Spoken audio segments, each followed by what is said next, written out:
अस्सलाम वालेकुम बच्चों, आज हम करेंगे सदाबहार किताब पर तफ़हीम। सफ़ा नंबर है 74। माहौल को साफ़ रखिए। यहाँ पर देखें, तस्वीर को आपने गौर से देखना है और फिर तस्वीर में जो कुछ हो रहा है उसको समझना है। उसके साथ साथ ये देखें, यहाँ पे एक खाली जगह दी गई है।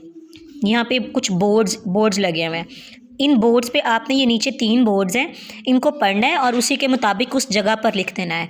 मिसाल के तौर पर मैं आपको एक हल कर देती हूँ। नंबर 1 पे देखिए, आप अपने साथ खाने पीने की चीज़ों की थैलियों के साथ एक खाली थैला कूड़े के लिए भी लाइए। अच्छा, ये देखें, अब ये कूड़े के बारे में है ना, तो ये कहाँ पे लिखना चाहिए फिर हमें? जहाँ ये लोग बैठे हुए हैं, ठीक है। यहाँ पे हम लिखेंगे नंबर 1।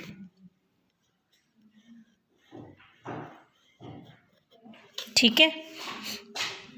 इसी तरह से नंबर 2, दरिया के पुल पर एक वक्त में एक गाड़ी चल सकती है। अब देखें, दरिया का पुल ये है ना, तो फिर हमने यहाँ पे लिख दिया। ठीक है। फिर इसी तरह से नंबर 3 आप पढ़ेंगे। अब ये नंबर 3 पढ़ के आपने दुरुस्त जगह पे इनको लगा देना है। इसके बाद आप लोग सफ़ा नंबर 75 पर इस पर दिए गए सवालात के जवाबात लिखेंगे तस्वीर से मुतल्लिक। सवाल नंबर 1 है, आपके ख़्याल में ये सब दरिया के किनारे क्यों बैठे हैं?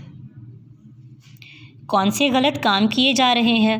अब आपको पता है कि कौन से गलत काम हो रहे हैं। आपने जब ये बोर्ड्स पढ़े हैं तो आपको समझ आ गई है कि बोर्ड के मुताबिक काम हो रहा है या नहीं हो रहा। ठीक है। देखें, कूड़ा कहाँ बिखरा पड़ा है, और ये बेचारी मछलियाँ भी दरिया से बाहर निकल के वही खा रही हैं कूड़ा। और फिर गाड़ी देखें, एक चल रही है या 2 चल रही हैं, कितनी चल रही हैं, और यहाँ पे जो लिखा हुआ है उसके मुताबिक यहाँ काम हो रहा है या नहीं हो रहा तस्वीर नंबर 1 के मुताबिक। ठीक है। ये सारी चीज़ें आपने ज़हन में रखते हुए ये सवालात के जवाबात करने हैं। कौन से काम गलत हो रहे हैं? नंबर 3, कौन से काम दुरुस्त हो रहे हैं? दुरुस्त भी कुछ हो रहा है इसमें। ठीक है।